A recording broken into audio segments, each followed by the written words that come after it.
Series खज़ां की बारिश, किताब नंबर 2, बादल डकैत, मुसन्निफ ए हमीद, आवाज लुबाबा हैदर, पेशकश मीरे कारवां। पार्ट 27। 2 घंटे के बाद जहाज ने लंगर उठा दिया और खलीज बंगाल के समंदर में रंगून की तरफ रवाना हो गया।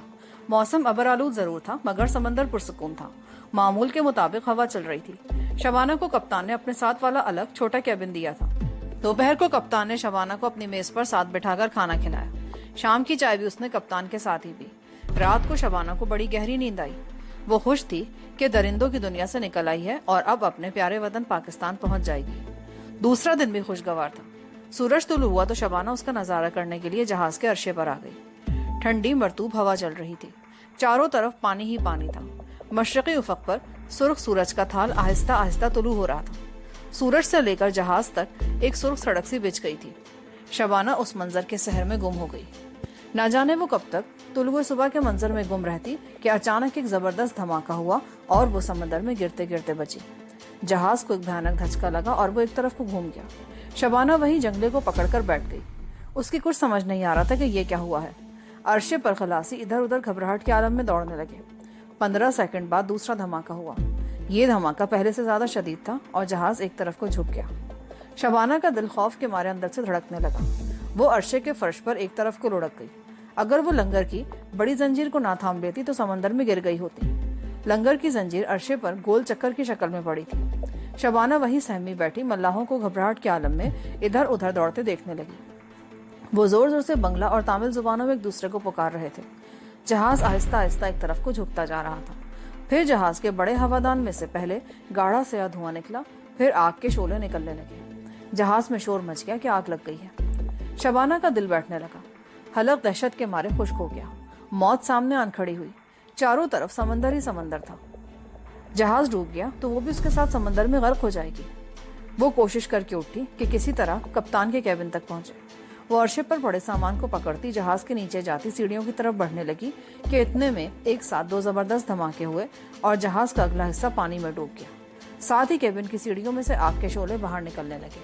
जहाज का दरमियानी हिस्सा बुरी तरह आग में जल रहा था। मल्लाहों ने कश्तियां समंदर में फेंक दी और उसमें छलांगे लगानी शुरू कर दी।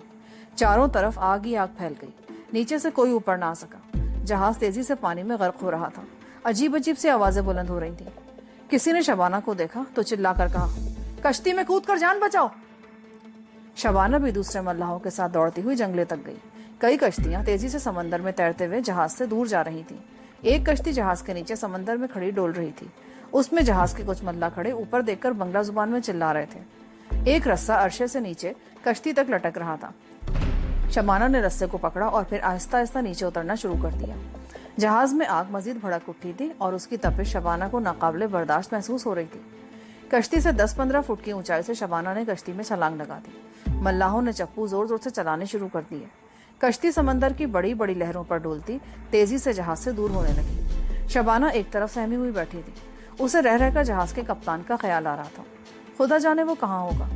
ये सब कुछ आनन फानन हो गया था और कश्ती जहाज से थोड़ी ही दूर पहुंची थी कि जहाज आधे से ज्यादा समंदर में डूब गया। समंदर की लहरें शोर मचाती जहां जहां जहाज डूब रहा था उस तरफ को जाने लगी। जहाज के मल्ला तजुर्बेकार थे।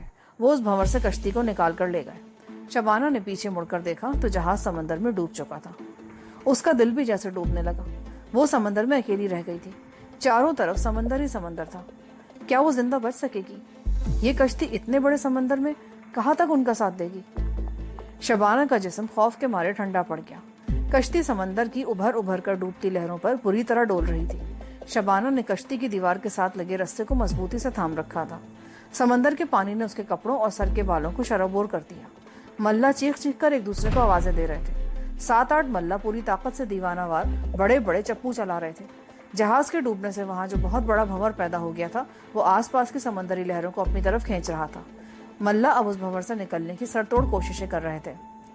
आखिर सख्त जद्दोजहद के बाद वो आखिरी भंवर से भी कश्ती को निकाल कर ले गए। कश्ती अब खुले समंदर में कदरे सुकून के साथ बह रही थी। शबाना ने फटी फटी आंखें उठाकर मल्लाहों को देखा। वो सब वर्दियों में थे जो भीग चुकी थी। 10-12 मल्लाहों में शबाना अकेली एक लड़की थी। जब जरा सुकून हुआ तो एक बंगाली मल्ला जो पक्की उम्र का था और जिसकी छोटी सी दाढ़ी थी शबाना के पास आकर बंगला में बोला, तुमको चोट तो नहीं आई? मैं बंगला नहीं जानती। शबाना उर्दू में बोली। अधेड़ उमर मल्ला ने हैरानी से शबाना को देखा और उर्दू में बोला, बेटी तुम कप्तान साहब की भांजी हो ना, और बांग्ला नहीं जानती? शबाना ने बताया कि वो दिल्ली में पैदा हुई और वहीं पली बड़ी थी। उसने कप्तान के बारे में तशवीश के साथ पूछा तो मल्ला ने सर झुकाया और गमज़दा आवाज में बोला, अफसोस है बेटी, नीचे वाले कैबिनों में से कोई भी ऊपर नहीं आ सका। कप्तान साहब भी नीचे अपने कैबिन में थे। शबाना की आंखों में आंसू आ गए। मल्ला ने उसे बताया कि जहाज के इंजन रूम में किसी ने ताकतवर टाइम बम रख दिए थे। जहाज का बचना नामुमकिन था। हम मुश्किल से अपनी जान बचा सके, इसलिए कि हम ऊपर वाले कैबिनों में थे। उस अधेड़ उमर मल्ला का नाम अब्दुल था और वो कलकत्ते का ही रहने वाला था। उसने शबाना को यह भी बताया कि कश्ती में 6 दिन की खुराक और पानी महफूज है। ये खुराक 15 आदमियों के लिए है। जहाज चलने से पहले हर कश्ती में 1 हफ्ते का राशन पानी रख दिया जाता है, जो मंजिल पर पहुंचने के बाद हटा दिया जाता है और वापसी पर उसकी जगह ताज़ा राशन रख दिया जाता है। ये कश्ती लाइफ बोट थी और काफी बड़ी थी। पीछे की जानिब एक जगह तिरपाल डालकर छोटी सी छत बना दी गई थी। अब्दुल ने शबाना को उस छत के नीचे बिठा दिया। सभी मल्ला शबाना की इज्जत करते थे क्योंकि उन्हें मालूम था कि वो उनके कप्तान की भांजी है। अब उन्हें अपनी जान बचाने की फिक्र थी। आसमान बादलों से साफ हो गया था और सूरज ऊपर आ गया था। धूप चमक रही थी। समंदर का पानी काले रंग का था। अब्दुल ने शबाना को बताया कि इसे काला पानी भी कहते हैं क्योंकि ये बहुत गहरा है और इसके नीचे काली चट्टानें और पहाड़ियां हैं। दोपहर को मल्लाहों ने आपस में थोड़ा सा राशन तकसीम किया। शबाना को भी उबले हुए चावलों की 1 प्याली और पानी का 1 गिलास दिया गया। दिन खुले स्याह समंदर में सफर करते गुजर गया। अब्दुल शबाना के पास आकर बैठ गया और बीड़ी पीने लगा। मल्ला बारी बारी चप्पू चलाते थे। कश्ती चूंकि खुले समंदर की देव पैकर लहरों पर बही जा रही थी, इसीलिए ज्यादा चप्पू चलाने की जरूरत नहीं पड़ी थी। अब्दुल कह रहा था, हम कश्ती को अंडमान की तरफ ले जाने की कोशिश कर रहे हैं। जहां हमारा जहाज गर्क हुआ था, वहां से अंडमान के जजीरे जुनूब मशरक की तरफ 1 दिन और 1 रात के फासले पर हैं। अगर हमारी कश्ती ठीक से चलती रही ना, तो हमें आज रात किसी वक्त अंडमान के जजीरों में पहुंच जाना चाहिए। जो कश्तियां जहाज में आग लग जाने के बाद उनके साथ समंदर में उतरी थी, उनका कुछ पता नहीं था कि वो किस तरफ को निकल गई थी। शबाना के जहन में सिवाय खौफ और दहशत के और कुछ नहीं था।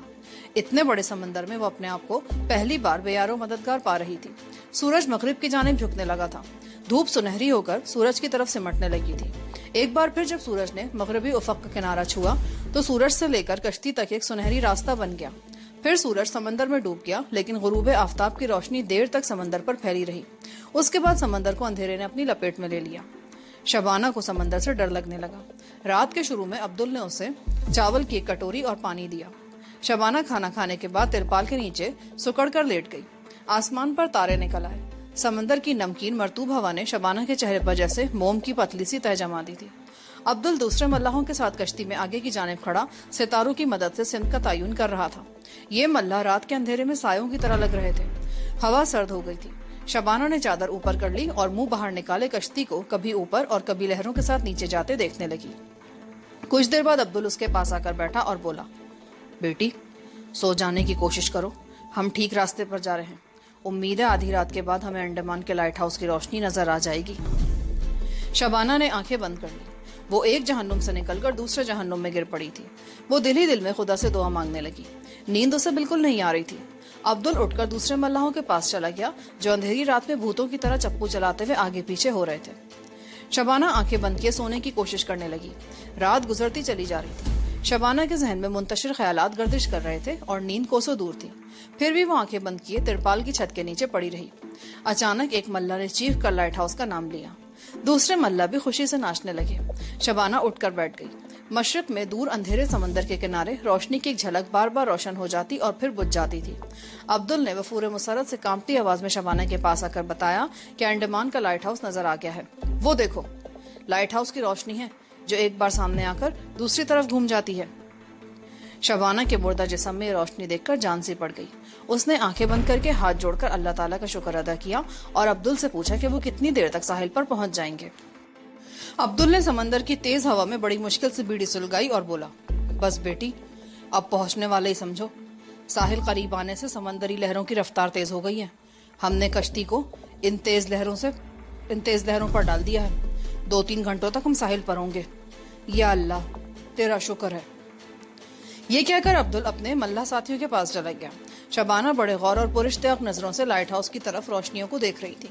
ये रोशनी लाइट हाउस की सबसे ऊपर वाली मंजिल में लगी होती है और घूमती रहती है। यही वजह थी कि रोशनी का एक धीमा सा झपाका सा दिखाई देता और फिर बुझ जाता। 2 सेकंड बाद जब रोशनी अपनी गर्दिश पूरी कर लेती तो ये झपका फिर दिखाई दे जाता। जूं जूं कश्ती साहिल के करीब हो रही थी, लाइट हाउस की रोशनी अब समंदर पर भी एक रोशन लकीर छोड़ने लगी थी। कश्ती को समंदर की लहरें साहिल की तरफ तेजी से लिए जा रही थी। घंटे 1.5 घंटे बाद कश्ती समंदर से उभरी हुई स्याह काली चट्टानों के दरमियान से गुजरने लगी। मल्लाह बड़ी जाफशानी और महारत से कश्ती को चला रहे थे कि वो किसी चट्टान से न टकरा जाए। अंडमान के जजीरों के छोटे छोटे टापू शुरू हो गए। शबाना ने अल्लाह का शुक्र अदा किया कि उसे बेकरार स्याह समंदर से निजात मिल गई थी। अब उसे दूसरे बड़े जजीरों की रोशनियां दिखाई देने लगी। आखिर तजुर्बेकार मल्लाह कश्ती को साहिल के करीब ले जाने में कामयाब हो गए। कश्ती एक छोटे जजीरे के साहिल पर चढ़ गई। शबाना भी दूसरे मल्लाहों के साथ घुटने घुटने समंदरी पानी में चलती हुई किनारे की रेत पर आ गई। मल्लाह एक जगह खड़े होकर जजीरे के स्याह दरख्तों और उनके दरमियान कुछ फासले पर टिमटिमाती रोशनियों को देखने लगे। अब्दुल उनमें सबसे ज्यादा तजुर्बेकार और ज्यादा उम्र का था। वो बंगला में बातें कर रहे थे। अब्दुल ने उन सबको एक तरफ चलने के लिए कहा और खुद शबाना के पास आकर बोला, बेटी, खुदा का शुक्र है कि हम साहिल पर पहुंच गए। यह अंडमान का छोटा सा जजीरा है। यहाँ इस किस्म के बेशुमार जजीरे हैं, मगर सबसे बड़ा जजीरा यहाँ से थोड़ा दूर है। उस जजीरे में काले पानी की मशहूर जेल भी है और वहाँ काफी लोग आबाद हैं। उन जजीरों पर इंडिया की हुकूमत है। हम भी इंडियन हैं। ये लोग हमारी मदद करेंगे। शबाना भी अब्दुल के साथ नारियल के दरख्तों की तरफ चल पड़ी। अब्दुल को उसने अपने बारे में कुछ नहीं बताया था। वो उसे बताना भी नहीं चाहती थी। अब्दुल समेत सब मल्लाह यही समझ रहे थे कि शबाना जहाज के कप्तान की भांजी है। अब्दुल समेत ये कुल 7 मल्लाह थे। उनमें बंगाली भी थे और मद्रास के तामिल भी।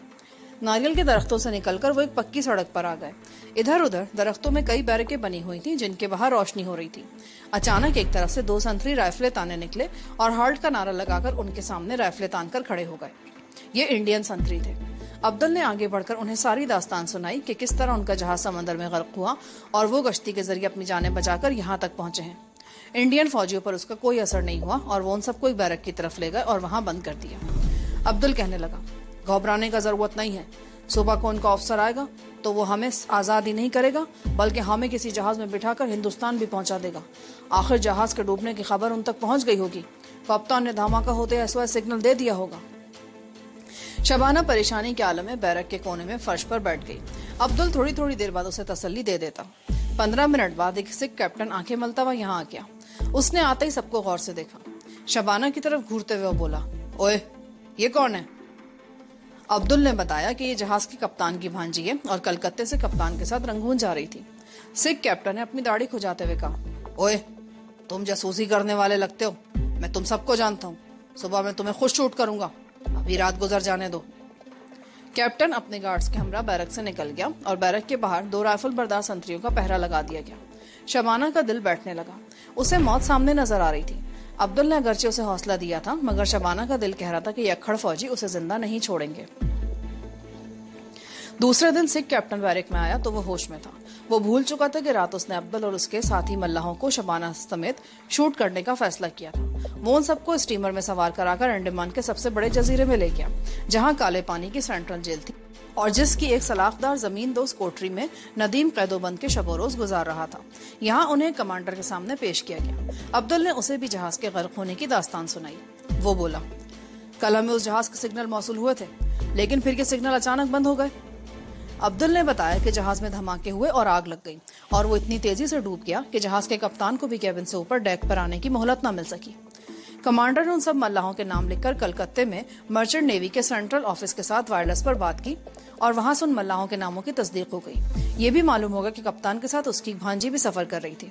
अब्दुल ने शबाना के सर पर हाथ रखते हुए कमांडर से कहा, ये बच्ची ही कप्तान साहब की भांजी है जो हमारे साथ ही बदकिस्मत जहाज पर सफर कर रही थी। कमांडर ने उन्हें फौरन रिहा कर दिया। उन्हें खाना खिलाया, कॉफी पिलाई और कहा, तुम लोग अभी बैरकों में ही ठहरोगे। कृष्णा नामी जहाज 15 दिनों बाद कलकत्ते से अंडमान आएगा। 2 दिन यहाँ ठहरने के बाद जहाज वापस जाएगा तो तुम लोगों को भी उस पर सवार कर दिया जाएगा। सब बड़े खुश हुए। शबाना ने भी सुख का सांस लिया। फूस की ढलान छतों वाली लंबी लंबी कितनी ही बैरकें थी। एक बैरक में उन सबके लिए चारपाइयां लगा दी गईं। अब्दुल ने शबाना की चारपाई बैरक के कोने वाले छोटे से कमरे में बिछा दी जहां घी के कनस्तरों का ढेर लगा था। अब ये लोग हिंदुस्तान से आने वाले कृष्णा नामी जहाज का इंतजार करने लगे। वो दिन भर जजीरे के बाजारों और गुंजान हरी भरी वादियों में घूमते फिरते और रात को खाना खाकर सो जाते। शबाना ज्यादा वक्त अपनी कोठरी में ही गुजारती। उसे बिल्कुल मालूम नहीं था कि उसी जजीरे में उसकी कोठरी से थोड़ी दूर पहाड़ी टीलों के दरमियान सेंट्रल जेल की कोठरी में नदीम कैद है। इससे पहले हम बयान कर चुके हैं कि नदीम को इंडियन आर्मी इंटेलिजेंस ने पाकिस्तानी जासूस समझकर गिरफ्तार किया था और कलकत्ते से यहाँ काले पानी की जेल में पूछगछ के लिए ले आए थे। यहाँ लाने का एक मकसद ये भी था कि नदीम उनके बकौल अपने साथियों से मिलकर कलकत्ते में कोई तकरीबकारी ना कर सके। हालांकि हकीकत का उससे दूर तक भी कोई ताल्लुक नहीं था। नदीम पाकिस्तानी जासूस नहीं था। वो तो लाहौर से महज अपनी महबूबा नजमी से मिलने और उसे वहां से निकालकर वापस पाकिस्तान ले जाने के लिए हिंदुस्तान आया था कि कलकत्ते पहुंचकर पकड़ा गया। हिंदुस्तान में जो भी पाकिस्तानी वीजे के बगैर या वीजे की मुद्दत से ज्यादा देर ठहरने पर पुलिस के हत्थे चढ़ जाता है, अगर वो वीआईपी नहीं है तो इंडियन पुलिस उसे पाकिस्तानी जासूस ही समझती है और उसे कैद करके उस पर तशद्दुद करती है और पूछगछ शुरू कर देती है। नदीम पर भी काले पानी की जेल में भयानक तशद्दुद किया गया। उससे पहले दिल्ली और कलकत्ते में भी वो इंडियन इंटेलिजेंस वालों के हाथों काफी अजियतें बर्दाश्त कर चुका था। चूंकि वो पाकिस्तानी जासूस नहीं था, इसलिए उसने कभी इस बात का इकरार नहीं किया था। यहाँ काले पानी की जेल की कोठरी में शुरू में उसको शदीद अजियतें दी गईं। फिर जेल हुक्काम ने कुछ देर के लिए हाथ रोक लिया, जैसा कि हम पहले बयान कर चुके हैं। उस जेल में नजरल नाम का एक बंगाली मुसलमान मेट था, जिसकी ड्यूटी सुबह शाम यहाँ पर कैदियों की मुख्तसर तादाद की गिनती करना थी। नजरल बड़ा सच्चा बंगाली मुसलमान था और पाकिस्तान से मोहब्बत करता था। सुकूत ढाका का उसे सबसे ज्यादा सदमा हुआ था। नदीम पर जब तशद्दुद किया जाता तो वो उसकी चीखें नहीं सुन सकता था। वो एक पाकिस्तानी मुसलमान पर हिंदू अफसरों के हाथों जुल्म होते नहीं देख सकता था, मगर वो नौकरी के हाथों मजबूर था। उसे यकीन हो गया था कि नदीम पाकिस्तानी जासूस नहीं है और उसे मिलिट्री पुलिस महज चुबे में पकड़कर यहाँ लाई है। दिन में किसी वक्त वो नदीम के पास जाकर किसी न किसी बहाने जाकर उससे थोड़ी बहुत बातचीत कर लेता था। एक दिन उसने नदीम से कहा, बेटा अगर तुम जासूस हो तो इकरार कर लो, कम से कम इस अजाब से तो निजात मिल जाएगी। ये लोग तुम्हें अजियतें दे देकर मार डालेंगे वरना। नदीम ने अल्लाह को हाजिर नाजिर जानकर नजरल के सामने तस्लीम किया कि वो पाकिस्तान का जासूस नहीं है। फिर उसने अपनी सारी कहानी नजरल को शुरू से आखिर तक सुना दी। नजरल एक अधेड़ उम्र का बाल बच्चों वाला नेक दिल बंगाली मुसलमान था। उसे यकीन हो गया कि नदीम जो कुछ कह रहा है वो झूठ नहीं है। चुनाचे एक रोज नदीम ने जब मौका पाकर नजरल से कहा, मैं यहाँ से फरार होकर हिंदुस्तान जाना चाहता हूँ, क्या इसकी कोई तरकीब हो सकती है? तो नजरल ने होठों पर उंगली रखकर नदीम को चुप रहने का इशारा किया और वहां से चल दिया। 2 रोज बाद वो गिनती करने आया तो नदीम की कोठरी के सलाखों के पास बाहर राहदारी में बैठकर बीड़ी पीने लगा। संतरी राहदारी के कोने में एक स्टूल पर बैठा था।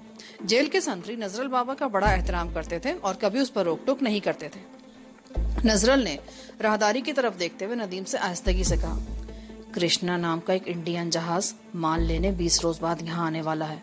अगर तुम किसी तरह यहाँ से निकल सको तो उस जहाज पर बैठकर हिंदुस्तान जा सकते हो, दूसरा कोई तरीका नहीं।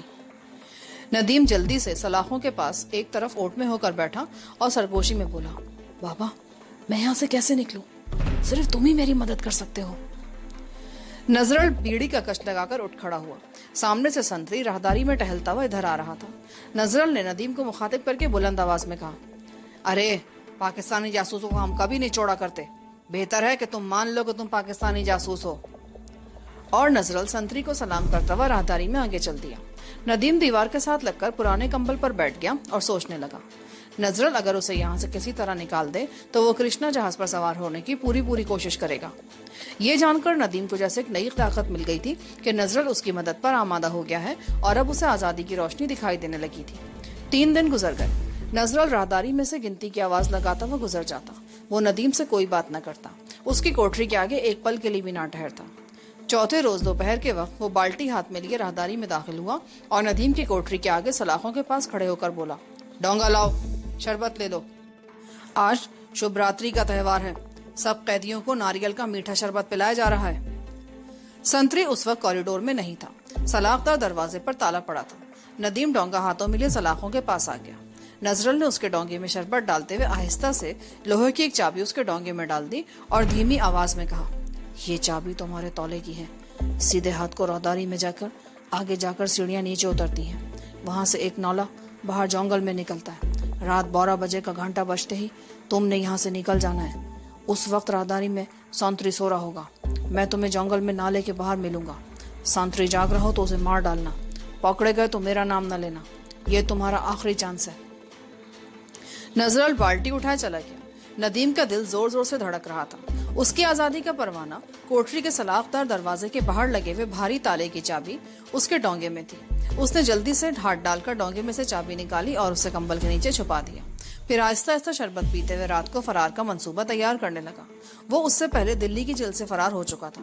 اسے صرف سنتری کی فکر تھی کہ اگر وہ راہداری میں موجود ہوا اور وہ اس پر قابو نہ پا سکا تو اس کا سارا منصوبہ دھرے کا دھرا رہ جائے گا. وہ ہر حالت میں اس موقع سے فائدہ اٹھانا چاہتا تھا. اس کے بعد شاید اسے ساری زندگی ایسا موقع نہیں مل سکتا تھا. ندیم کونے میں سمٹ کر بیٹھ گیا. اس کا ذہن تیزی سے سوچ رہا تھا, ہر ایک امکان پر غور کر رہا تھا. نظرل نے اسے یہ اشارہ بھی دیا تھا کہ ہو سکتا ہے سنتری 12 بجے رات میں راہداری میں نہ ہو. اس کی وجہ یہ بھی ہو سکتی تھی کہ رات کو شبراتری کا تہوار منایا جا رہا تھا. ممکن ہے ہندو سنتری اس جشن میں حصہ لینے کے لیے کچھ دیر کے لیے چلا جائے. جو بھی ہو, ندیم نے فیصلہ کر لیا کہ وہ ہر حالت میں قسمت آزمائے گا. زیادہ سے زیادہ یہی ہوگا کہ وہ پکڑا جائے گا, اس پر تشدد کیا جائے گا. تشدد تو اس پر ہوتا ہی رہتا تھا, یہ کوئی نئی بات نہیں تھی. وہ بے چینی سے رات کا انتظار کرنے لگا. جیل میں ہر 60 منٹ کے بعد ہلکی سی آواز اسے سنائی دیا کرتی تھی.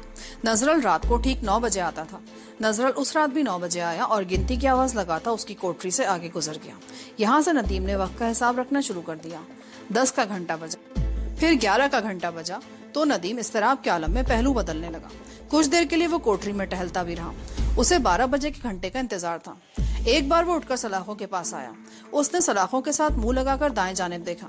نظرل نے اسے سیدھے ہاتھ کو جانے ہی کی ہدایت کی تھی. اسے راہداری کا تھوڑا سا کونا نظر آیا. وہاں سنتری سٹول پر بیٹھا اونگ رہا تھا. اس کے سر کے اوپر کمزور سا بلب جل رہا تھا. رائفل سنتری کے گھٹنوں پر پڑی تھی. ندیم واپس آ کر کونے میں بیٹھ گیا. یہ کمبخت اگر نہ گیا تو کوٹری کا تالا کھولنا ناممکن ہو جائے گا. ندیم خدا سے دعائیں مانگنے لگا کہ یہ یہاں سے دفع ہو جائے. رات کے 12 کا گھنٹہ بجا تو ندیم اپنی جگہ پر کانپ سا گیا. وہ دبے پاؤں اٹھ کر سلاخوں کے پاس گیا. یہ دیکھ کر اس کا دل خوشی سے اچھل پڑا کہ راہداری کے کونے میں سنتری نہیں تھا. اسٹول خالی تھا. اب تاخیر کا وقت نہیں تھا. ندیم نے کمبل کے نیچے سے چابی اٹھائی. سلاخوں میں سے تھوڑا سا بازو باہر نکال کر ہاتھ کو موڑتے ہوئے چابی تالے میں لگانے کی کوشش شروع کر دی. اس کے ہاتھ ٹھنڈے ہو کر کانپنے لگے مگر چابی تالے میں لگ گئی. نظرل نے تالے کی دوسری چابی بنوا کر اسے دی تھی. تالا کھل گیا. ندیم نے کنڈے کی سلاخ آہستہ سے پیچھے کر دی. اب دروازہ کھل سکتا تھا. ندیم نے ایک بار پھر راہداری کے کونے میں نگاہ ڈالی. راہداری اپنے موڑ تک سنسان پڑی تھی. اس نے جلدی سے دروازہ کھول کر باہر نکل کر سلاخوں والے دروازے کو دوبارہ بند کیا اور دیوار کے ساتھ لگ کر راہداری میں سیدھے ہاتھ کو تیز تیز قدموں سے چلنے لگا. جہاں راہداری کا موڑ تھا وہاں وہ رک گیا. دوسری جانب بھی راہداری بالکل خالی تھی. وہ آگے بڑھا تو اوپر سے لوگوں کے قہقہوں کی ہلکی ہلکی آوازیں سنائی دی. شاید جیل کا عملہ تہوار منا رہا تھا. ندیم جتنی تیزی سے چل سکتا تھا اس نے راہداری پار کی. آگے سیڑھیاں نیچے اترتی تھیں. سیڑھیوں میں اندھیرا تھا. وہ سیڑھیوں میں آ کر رک گیا اور اندھیرے میں آنکھیں پھاڑ پھاڑ کر دیکھنے کی کوشش کرنے لگا. یہاں پر اس کتاب کا اختتام ہوتا ہے. آگے کہانی سننے کے لیے سیریز کی آخری کتاب دلہن کا فرار سنیں. شکریہ. ضرور سنیں.